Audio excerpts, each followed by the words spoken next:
Grace and love, everybody. I'm back with another clip. In the last clip, y'all know where I left y'all off with. Now, listen. The last where we left off with is the monitoring spirits and all of that other good stuff. Listen, I want to talk about caged animals. And before we get started about caged animals, I want to tell you to pay attention to your dreams and how it's very, very important to make sure that you are writing your dreams down. This is why whenever you write your dreams down, and even if you aren't able to get to a point to where you're able to write your dreams down, put it in your notepad on your phone, because it's very, very important. A lot of the times, let me tell you something, even from a lot of the times, you don't really get the revelation of stuff until sometimes after the math, because God sometimes is like, you're not ready for that right now. So God sometimes, this is why you have to let God mature you. You have to let God work through you. You got to let God work on you and through you, so that you're able to be able to handle certain things and even handle certain information that comes to your dreams. Any type of dream that you get, you need to pray about it. Any type of dream that you don't understand, go to him about it. You may have the gift to be a dream interpreter. If you have that gift to be a dream interpreter and people come to you with their dreams, you need to always pray and go to God before you give such and such a revelation on a particular dream, or this is what God is trying to tell me about this dream that you're having. Okay.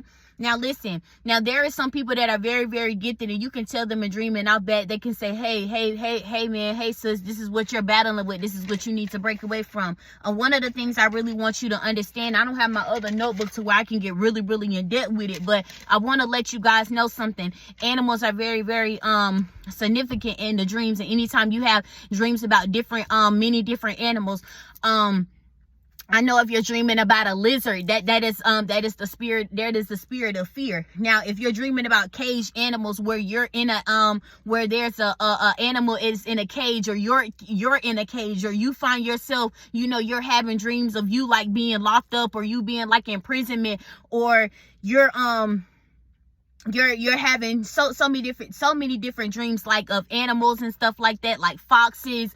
Foxes are very, very cunning. They got that trickster type of spirit. This is why you also have to be stay prayed up and asking God, Lord, guide me. I was asking God, I said, Lord, what is it? I was asking God about a particular thing, and so I got my confirmation right then and there, and I was like, Lord, okay, so what do you want me to do about it? Because I asked you on a particular situation, but the answer never had anything to do with me. The answer had something to do on what it is that I was questioning about. And I said, okay, Lord, well, what is it that you want me to do? Because I'm like, I can pray all day, but the thing about it is, I'm going to want to take some action. I'm going to take the action. I am going to take the action, because I want to know what's up, how we going to do it. God, like, listen, calm down, baby.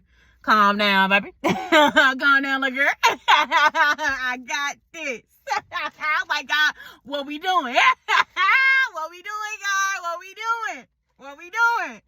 Listen, now, caged animals in the dream, a lot of the times, if you're what a lot of people don't know is that many times you can be you can be caged in, and you can be under somebody. This is what I'm talking about. You could be under a particular leadership that you're caged in. Now, if you're having dreams to where you're caged in under a spiritual leader, you should not be calling like your pastor or somebody that you go to for like spiritual advice. You shouldn't be calling them like daddy and papa and stuff like that. All of those signs like that. No, papa, no daddy, no none of that. What is that? What we doing? What is we doing? You have to understand something when it comes down to even being like caged in spiritually, because it's not only with animals that it's being caged in, but you can be caged in by being under a particular leader that is demonic, by being under a particular leader that is having you on their altar. Now, I'm not talking about the altar at the church. I'm talking about their altar that they have behind closed doors, the altar that they're praying to, the altar that they're giving things to. It could be so many different things that people give to their altars, and they could be having you on the altar, and you're wondering why things is going hectic in your life, why different things. Now, this can happen. This is where it's called witchcraft in the church. Now, an example of witchcraft in the church could be like, let's just say Let's just say Sister Blue House got cancer, and now we gonna pray for Sister Blue House, and so they go lay hands on Sister Blue House that got cancer. And what they gonna do is they gonna take that, they gonna pray for Sister Blue House, but then they gonna go over to Sister No. They don't want Sister No there. They wanna Sister No gotta go. So they gonna go lay hands on Sister No to Sister No to transmute that cancer, that cancer that the other sister had, and they gonna try to give it to Sister No. That's how witchcraft works in the church. Chanting and a lot of that stuff. Even on your jobs. I'm just dropping gems now. I'm dropping them. It's coming up. It's coming. The gems that I want to talk about where witchcraft could be on the jobs as well too. How people could be chanting. You know, those people that's been there for a long time, like 30, 40, 60 years on the job and stuff like that. So what happens is they're chanting on the clock. Many times it could be stuff like, let's just say like a lot of these big companies, they'll even take like life insurance policies out on these people on the job, and they'll be like, oh, well, what happened to such and such? Oh, he just died from like a natural cause. Nah, that ain't what happened. They was chanting to kill that person. They was chanting. This is what people do at night. Even sometimes with people that want to have you come back from in the relationship, they'll sit back. They're like, come to me. Then weak come to me spells that they be doing. They'll even talk to the moon, talk to the stars. There's so many different things. The same stuff that the big G God created that they're talking to. Crazy what we doing. Listen, another thing that I want to let you guys know is before I end, to continue to go with an end. And also, it's not what you see in the mirror that is what you're going with an end. But when you're looking into the mirror, now this is not you're doing no mirror magic. This is not none of that. But when you're looking in the mirror, you don't need to see the aesthetics of who you are. You don't need to see your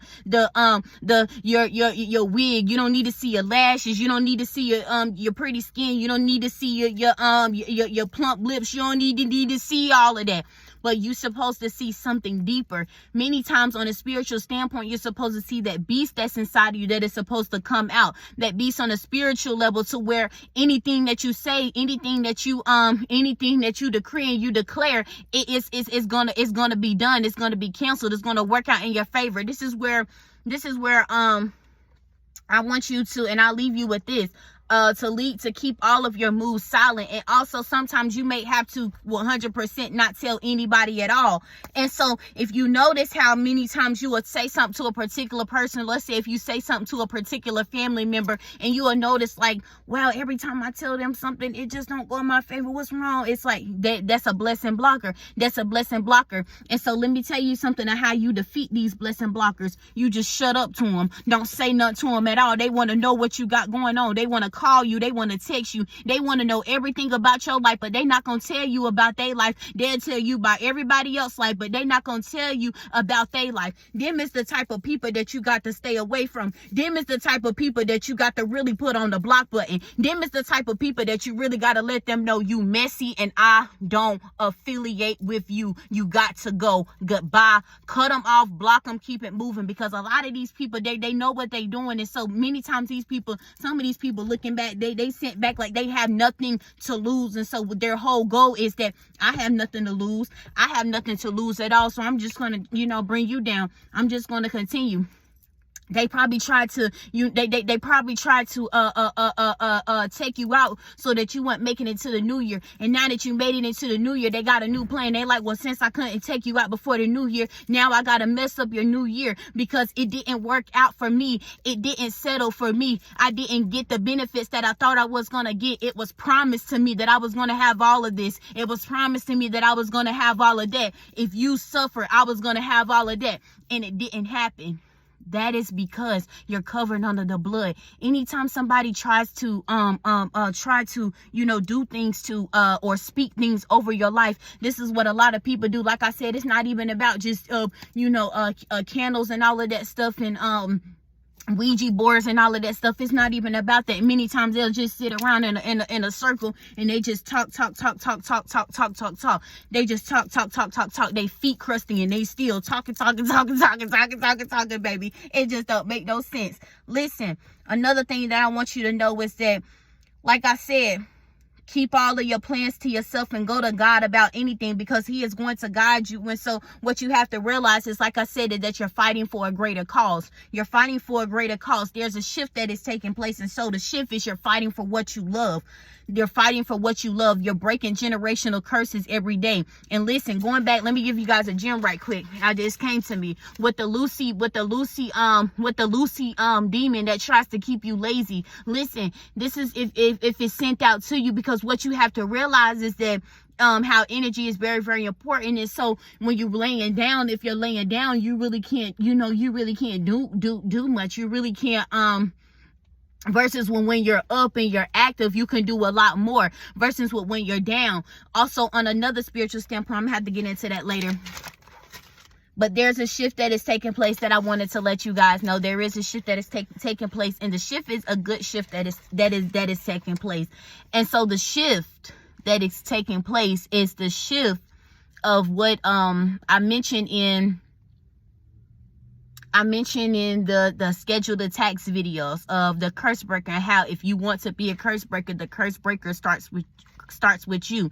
And so when there's a shift that is being taken place, and when you're fighting for what you love, so when you're fighting for what you love, like I said, when you're fighting for what you love, it's deeper. Now this gets really, really deeper when you're fighting for what it is that you love. I'll see y'all in the next clip. I love y'all.